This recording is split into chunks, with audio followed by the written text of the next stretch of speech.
No place is really Pacific for very long. I mean, neither the United States.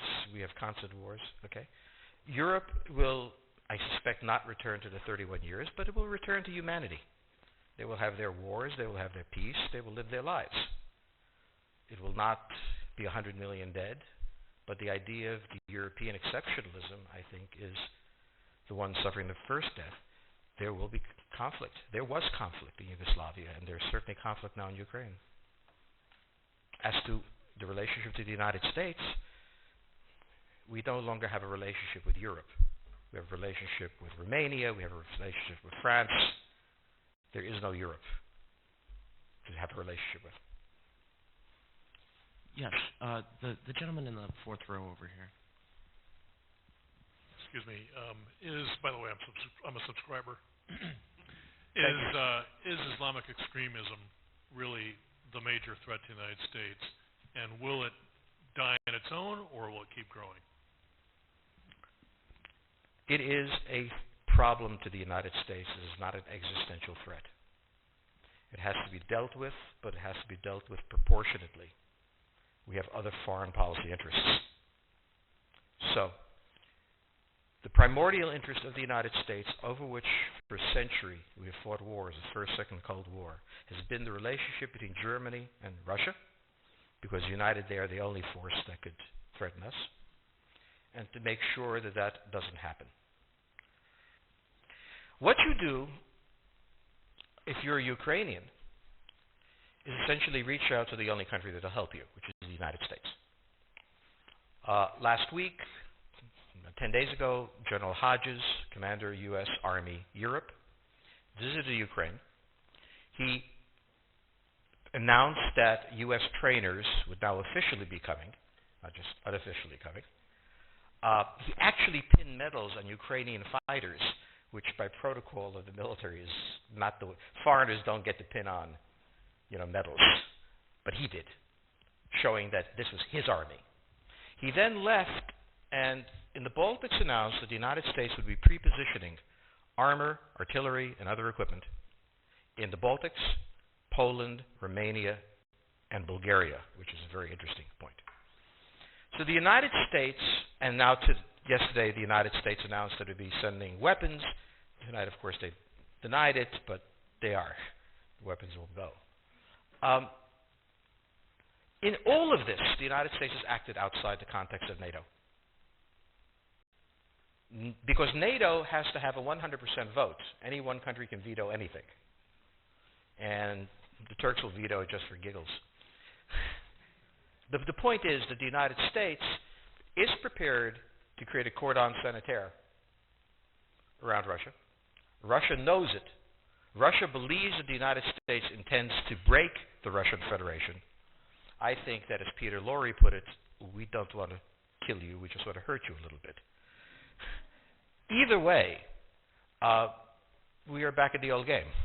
And if you go ask a Pole or a Hungarian or a Romanian, they live in a totally different universe from a German. And they live in a totally different universe from a Spaniard. So there is no commonality in Europe. But if I were a Ukrainian, I would do exactly what they're doing. Try to draw the Americans in. The United States has a fundamental interest. It controls all the oceans of the world. No power has ever done that. Because of that, we get to invade people and they don't get to invade us. It's a very nice thing. Maintaining control of the sea and control of space is the foundation of our power. The best way to defeat an enemy fleet is to not let it be built. The way the British managed to make certain that no European power could build a fleet was to make sure the Europeans are at each other's throats. The policy that I would recommend is the one that Ronald Reagan adopted toward Iran and Iraq. He funded both sides so they would fight each other and not fight us. This was cynical. It was certainly not moral. It worked. And this is the point. The United States cannot occupy Eurasia. The moment the first boot sets the ground, the demographic differential is we are totally outnumbered. We can defeat an army. We cannot occupy Iraq. The idea that 130,000 men would occupy a country of 25 million, well, the ratio in New York of cops to citizens was greater than we had deployed in Iraq. So we don't have the ability to go across, but we do have the ability to, first, support various contending powers so they concentrate in themselves with political support, some economic support, military support, advisors, and in extremis, do what we did in Japan, in Vietnam, in Iraq, and in Afghanistan, spoiling attacks. The spoiling attack is not intended to defeat the enemy. It's intended to throw him off balance. What we did in each of these wars, in Afghanistan, for example, is we threw Al-Qaeda off balance. The problem we have, since we're young and stupid, is that having thrown them off balance, instead of saying, okay, job well done, let's go home, we said, well, that was easy. Why don't we build a democracy here? This was the moment of dementia that came in. The answer, therefore, is the United States cannot constantly be intervening throughout Eurasia. It must be selectively intervening and very rarely. That is the extreme moment. We cannot, as the first step, send American troops. And when we send American troops, we have to clearly understand what the mission is, limit it to that, and not develop all sorts of psychotic fantasies. So hopefully we've learned that this time. It takes a while for kids to learn lessons. But I think you're absolutely right. We cannot, as an empire, do that. Britain didn't occupy India. It took various Indian states and turned them against each other and provided some British officers for an Indian army. The Romans did not send vast armies out there. It placed kings like, various kings it created under the emperor, and those kings were responsible for maintaining the peace. Pontius Pilate was an example. So empires that are directly governed by the empire, like the Nazi Empire, fail. No one has that much power. You have to have a level of cleverness. However, our problem is not yet that. It is actually admitting that we have an empire. So we haven't even gotten to that point where we don't think we can kind of go home and it'll be over and done. And so we're not even ready for chapter 3 of the book. The question on the table for the Russians is, will they retain a buffer zone that's at least neutral? Or will the West penetrate so far in the Ukraine that they're 70 miles away from Stalingrad and 300 miles away from Moscow? For Russia, the status of Ukraine is an existential threat. And the Russians cannot let go. For the United States, in the event that Russia holds onto the Ukraine, where will it stop? Therefore, it's not an accident that General Hodges, who's been appointed to be blamed for all of this, is talking about prepositioning troops in Romania, Bulgaria, Poland, and the Baltics.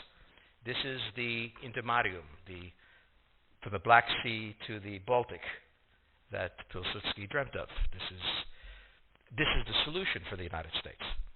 The issue to which we don't have the answer is, what will Germany do? So the real wild card in Europe is that as the United States builds this cordon sanitaire, not in Ukraine but to the west, and the Russians try to figure out how to leverage the Ukrainians out, we don't know the German position. Germany is in a very peculiar position. Its former Chancellor, Gerhard Schroeder, is on the board of Gazprom. They have a very complex relationship to the Russians. The Germans themselves don't know what to do. They must export. The Russians can't take up the export. On the other hand, if they lose the free trade zone, they need to build something different. For the United States, the primordial fear is Russian capital, Russian technology, German technology and German capital, Russian natural resources, Russian manpower, as the only combination that has for centuries scared the hell out of the United States. So how does this play out? Well, the U.S. has already put its cards on the table. It is the line from the Baltics to the Black Sea.